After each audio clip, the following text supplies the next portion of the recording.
I started off as a pretty happy kid. My mom tells me I was always smiling and laughing.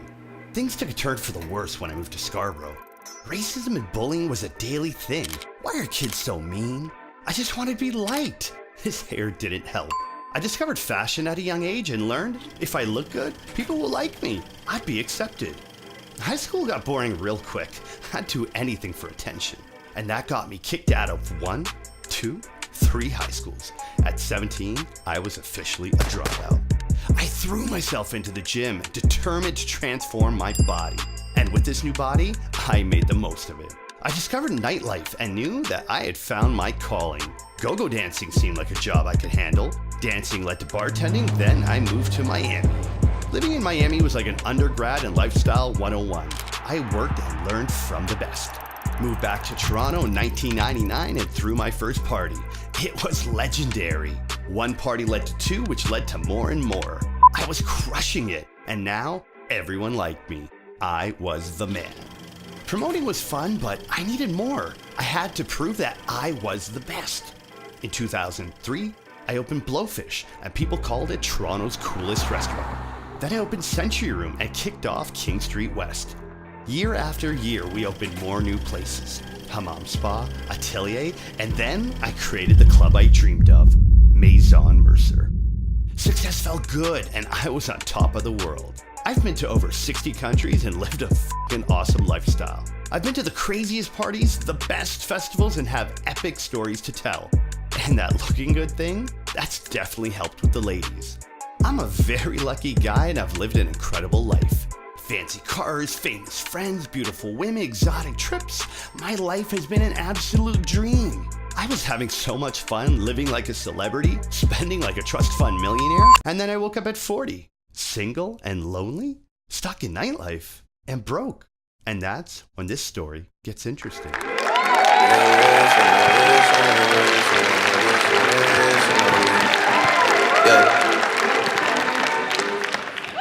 All right. I look pretty happy, right? I mean, I should be. It was my 40th birthday, the sun was shining, had lots of friends there. I was alive, I was healthy. But the truth is, I wasn't. See, I woke up that day with this really strange feeling. And even though I tried to smile and have fun, that feeling just wouldn't go away. And that night, the feeling only got worse. I knew something was wrong. Something was really wrong. See, I woke up at 40 thinking I'd be married, I'd have kids, I'd be at a nightlife. I'd be on my way to financial freedom. But I was way off from where I was, and it felt terrible. Now, I made a promise to myself that day. I said that I will not wake up at 45 feeling the way I did at that moment. So, since my 40th birthday 3.5 years ago, I've been on a journey of self-discovery to get my life on a path that will get me to where I really want to be. And along that journey of self-discovery, I've learned a few things that I'd like to share with you today. But before I get into that, I want you to listen to what I'm about to say very carefully. What I'm about to share with you has taken me 43 years to learn through my successes and through my failures. And if you pay attention to what I'm about to share, you're going to learn some key insights on not just how to be successful in work, in your relationships, in life. You are going to learn how to be a successful human. Now you may ask yourself, what does he mean by successful human? This is a normal way that we describe ourselves. But today we're going to change that. And I'm going to share with you the 5 principles to be a successful human. Number 1 is relationships. Harvard recently conducted a study that proved that there's a direct correlation between the quality of your relationships and the level of joy and happiness in your life. See, I didn't accept myself. For many years, I didn't love myself for who I was and who I wasn't. And I was spending money that I didn't have to buy things I didn't need to impress people I didn't like. So at 40, yeah, it's no surprise why I was broke. Well, I was spending money like that to make this little guy feel better about himself. Because he didn't get picked to play soccer or baseball or football, I felt that I needed to do whatever I could to make this guy inside of me feel better. Now, When this 8-year-old and I had a conversation, I realized it's because of him that I've been living this life. I said to him, look, it's okay. You're accepted. You're loved and respected by many, and it's okay now. And in a minute, I was able to let go of the things that didn't serve me anymore. I wasn't wasting time or energy and money on things that I just didn't need in my life. And it was amazing to just be free of that. Another very important relationship in your life is your relationship with your parents. Now, like me, you may not have grown up with the ideal relationship with your family, and that has nothing to do with the relationship that you could have with your parents now. Your parents are human, just like you and I, and you can't expect them to know everything. As a matter of fact, just because they're older doesn't mean that they have all the answers. Doesn't matter that they know more than you. Now, to make that real, I'm going to ask for some audience participation right now. For everybody between the ages of 25 to 30, can you please stand up? 25 to 30, please stand up. Now, for everybody under the age of 25, take a look at those people standing. Take a long, hard look at them. And I want you to realize that that's who your parents were. That's what they look like. Do they look like they know how to raise a kid? And for all of you standing, what would you be doing with a crying, pooping little human right now? What would that be like? Thank you for participating. Now, next time you see them, thank them for what they've done for you. And know that they did their best with what they knew. I might And that you can have that relationship that you've always wanted with them as soon as you accept that, hey, they're human just like you. Supposed to look like. Now, there are people that have pissed you off. That's right. Or maybe you've been a jerk, and you don't talk to them anymore. I was trying to get jobs, I was trying to reach out to different workforce programs, and I can't thank you enough. We're making a $25,000 donation to the school for incentives for the after-school program, which we're really excited about. Donating $50,000. We're nothing without our mothers, so thank you. So, you gotta make sure you take care of your mom too, no matter what you do. That's all we got, you know. To be successful, to learn how to get rich, That's my world, so you can have lots of money, so you can buy nice things. Well, if that's why you came here, I hate to tell you, but you're wasting your time. See, I've been successful. I've enjoyed many of the rewards of success, and I can tell you that those nice, shiny, fancy things, they're fun for a little while, but they get boring pretty quick. And just because you have more money doesn't mean you're going to be more happy. In fact, it could be the exact opposite. See, the more we have, the more we want. The more we want, the more we feel we have to have.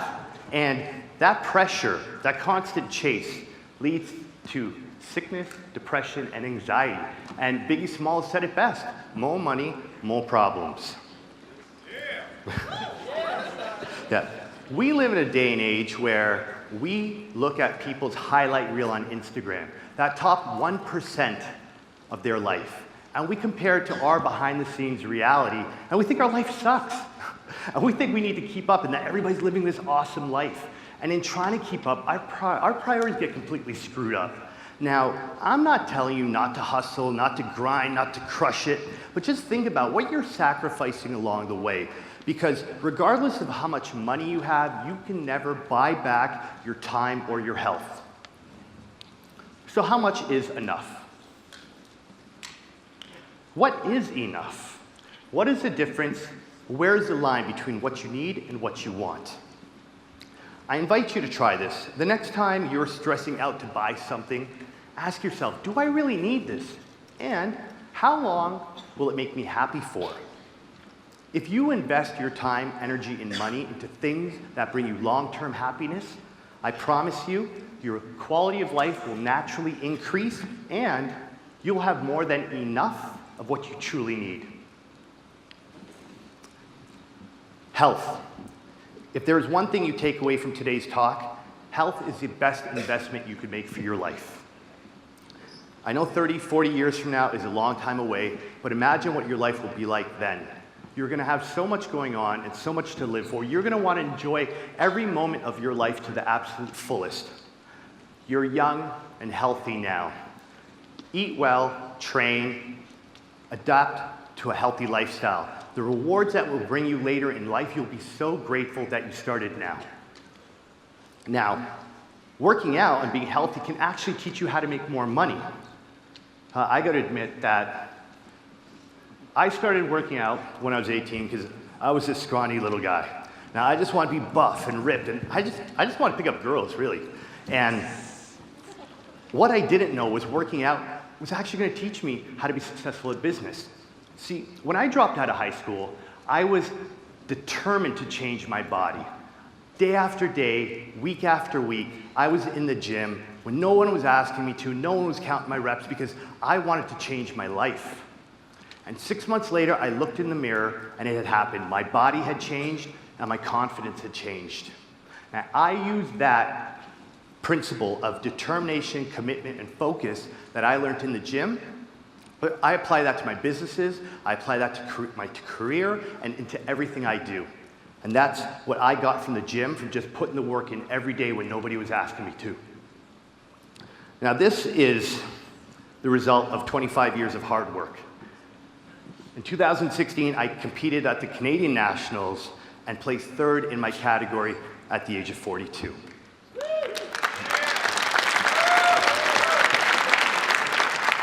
I can see that some of you are young and wild and like to get turned up every now and then.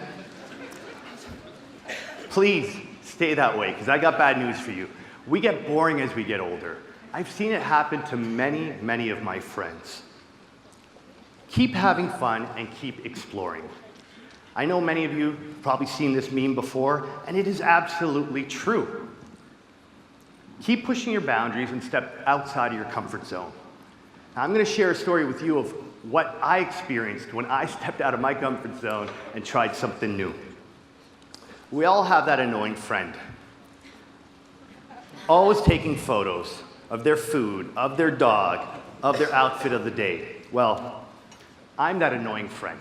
See, I used to take my camera with me everywhere and take photos of everything. And what started off as an annoying hobby turned into a life-changing passion for me. One of my friends liked my photography and said, "Hey, why don't you host a photo exhibit? Why don't you share some of your photography?" And I laughed. I'm like, I'm not an artist. I'm going to share my photos?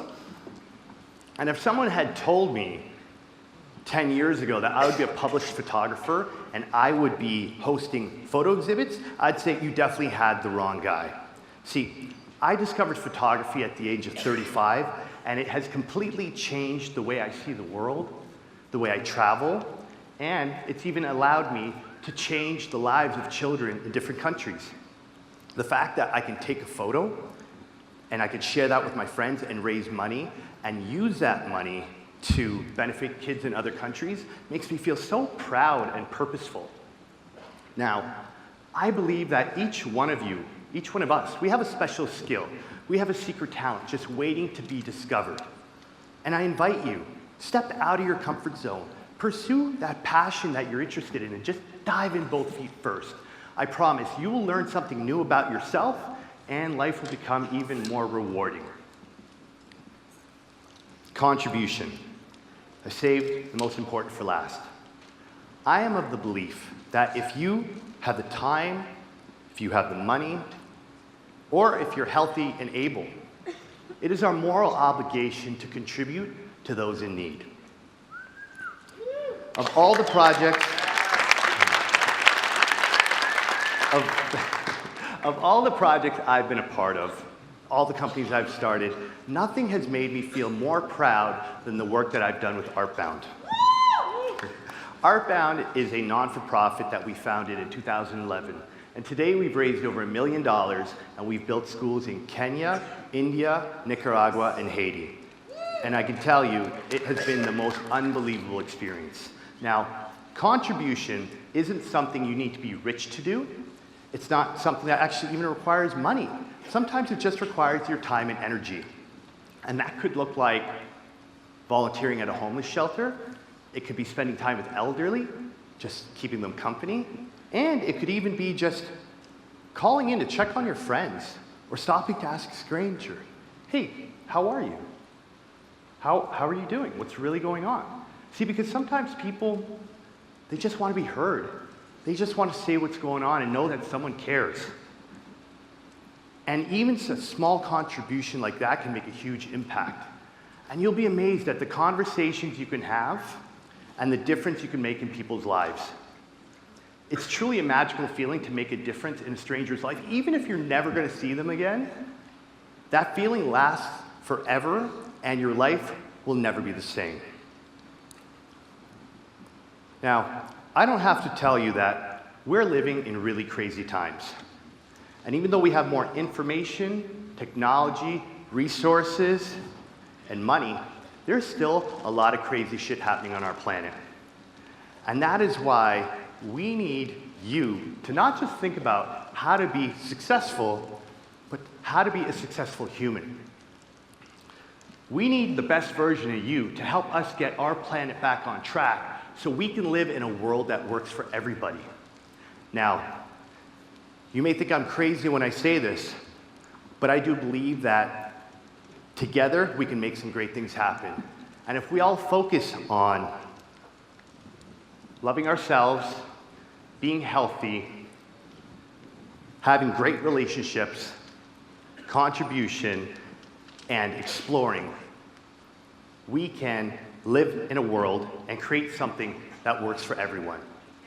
Now, I'd like to end this talk with one of my favorite quotes by US President John F. Kennedy. If not us, who? And if not now, when? I'd like to thank you for your time. My name is Zark Fakah. I'm proud to say that. I'm just